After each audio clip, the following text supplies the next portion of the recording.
High friends, welcome to Krithika சமையல் vlogs. இன்றைக்கி பார்த்தீங்கன்னா இன்றைக்கி முட்டை கோஸ் பொரியல் தான் செய்ய போகிறோம். அந்த கோஸ் பொரியலில் ஒன்று ஆட் பண்ணி சேர்த்து செய்ய போகிறோம். அது சேர்த்திங்கன்னா ரொம்ப டேஸ்ட்டாக நல்லாயிருக்கு. இப்போ வாங்க வீடியோக்குள்ளே போயிடலாம். இன்க்ரீடியன்ஸ் என்னென்னு பார்க்கலாம். கடுகு, ஜீரகம், பச்சை மிளகா, பாசிப்பருப்பு, வெங்காயம், கொடமிளகா, மஞ்சப்பொடி, தேவையான அளவு கோஸு, தேங்காய். இப்போ ஒரு பேனில் வந்து கொஞ்சமாக எண்ணெய் சேர்த்துருக்கேன். சேர்த்துட்டு கடுகு சேர்த்துருங்க. கடுகு சேர்த்துட்டு ஜீரகம் சேர்த்துருங்க. 1 ஸ்பூன் ஜீரகம் சேர்த்துருங்க. இந்த முட்டைக்கோஸ் பொரியல் பார்த்தீங்கன்னா இந்த பாசிப்பருப்பு எப்போவுமே நம்ம உளுத்தம்பருப்பு தானே போடுவோம். இந்த பாசிப்பருப்பு போடும் போது டேஸ்ட்டு பார்த்தீங்கன்னா கூடுதல் டேஸ்ட்டு கிடைக்கும். அதனால தான் பாசிப்பருப்பு சேர்த்துருக்கேன்.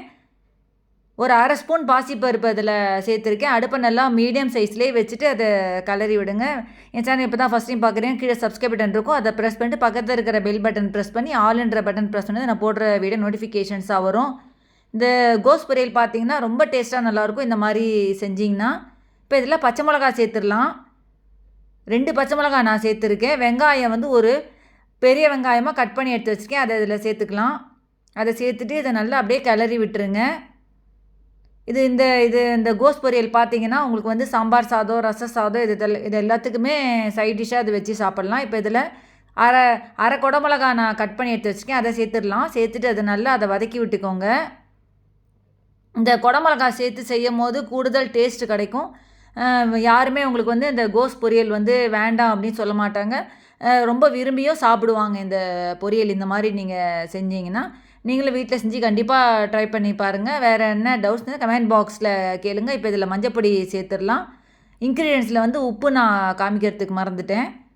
இப்போ இதில் மஞ்சப்பொடி சேர்த்துட்டு அதை நல்லா கிளறி விட்டுங்க. என் சேனலில் வந்து எல்லா ரெசிபீஸும் நான் அப்லோட் பண்ணிகிட்ருக்கேன். ஸோ என் சேனலில் போய் நீங்கள் செக் பண்ணி பார்த்துக்கலாம். எல்லா சமையல் வீடியோஸும் நான் போட்டுட்ருக்கேன். மீன்வேல் பார்த்தீங்கன்னா நான் ஷார்ட்ஸ்லேயும் நான் ட்ரெஸ்ஸஸ்லாம் அப்லோட் பண்ணிகிட்ருக்கேன். நிறைய பேர் கமெண்ட் பாக்ஸ்லேயே என்ன டவுட்ஸ் கேட்டிருந்தீங்க. அதுலேயே என் ஃபோன் நம்பர் கொடுத்துருக்கேன். அந்த நம்பரில் காண்டாக்ட் பண்ணிங்கன்னா நான் உங்களுக்கு டீட்டெயில்ஸ்னால் நான் சென்ட் பண்ணுறேன். இப்போ அதில் கோஸ் சேர்த்துடலாம். பொடிப்படியாக கட் பண்ணி எடுத்து வச்சுருக்கேன். அந்த கோஸ் இதில் சேர்த்துடலாம். சேர்த்துட்டு அதை நல்லா கிளறி விட்டுருங்க. அடுப்பை நல்லா மீடியம் சைஸ்லேயே வச்சுட்டு இதை கலருங்க. கோஸ் பொரியலுக்கு வந்து எண்ணெய் எப்போவுமே நிறைய சேர்க்க தேவையில்ல, கொஞ்சம் எண்ணெய் சேர்த்தாலே போதும். வேறு என்ன உங்களுக்கு டவுட்ஸ்னால் இந்த கமெண்ட் பாக்ஸில் கேளுங்க. இப்போ இந்த கோஸ் பொரியல் பார்த்தீங்கன்னா இது பாசிப்பருப்பு உங்களுக்கு போட்டு செய்யும் போது டேஸ்ட்டு வந்து கூடுதலாக தனி டேஸ்ட்டு கிடைக்கும். அதனால தான் எனக்கு பாசிப்பருப்பு நான் போட்டு செஞ்சுருக்கேன். இப்போ இதில் உப்பு சேர்த்துடலாம். உப்பு வந்து கொஞ்சமாக சேர்த்துக்கோங்க. எப்போவுமே தேங்காய் போடுற இதனால உப்பு வந்து கம்மியாக சேர்த்தாலே போதும், நிறைய சேர்க்க தேவையில்லை. இப்போ இதில் உப்பு சேர்த்துருங்க. சேர்த்துட்டு அதை அப்படியே நல்லா அதை கிளறி விட்டுருங்க. இப்போ இதில் கொஞ்சமாக தண்ணி சேர்த்துக்கோங்க. ஒரு ஸ்பூன் தண்ணி சேர்த்துருங்க. ரொம்ப தண்ணி சேர்க்கக்கூடாது. ஒரு ஸ்பூன் தண்ணி சேர்த்துட்டு மூடி போட்டுடலாம். இப்போ இதை திறந்து பார்க்கலாம். இப்போ இதை திறந்து பார்த்துட்டு இப்போ பார்த்தீங்கன்னா நல்லா வெந்துருச்சு பாருங்கள். எல்லாமே குடமிளகா, கோஸு எல்லாமே நல்லா வெந்துருச்சு பாருங்கள்.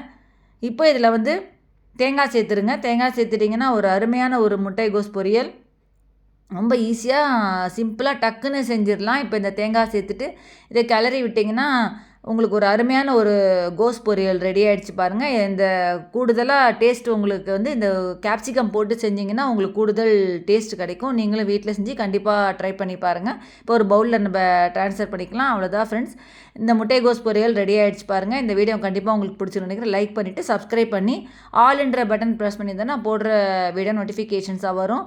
அவ்வளோதான் ஃப்ரெண்ட்ஸ், நெக்ஸ்ட் வீடியோவில் மீட் பண்ணலாம். தேங்க்ஸ் ஃபார் வாட்சிங். Bye bye.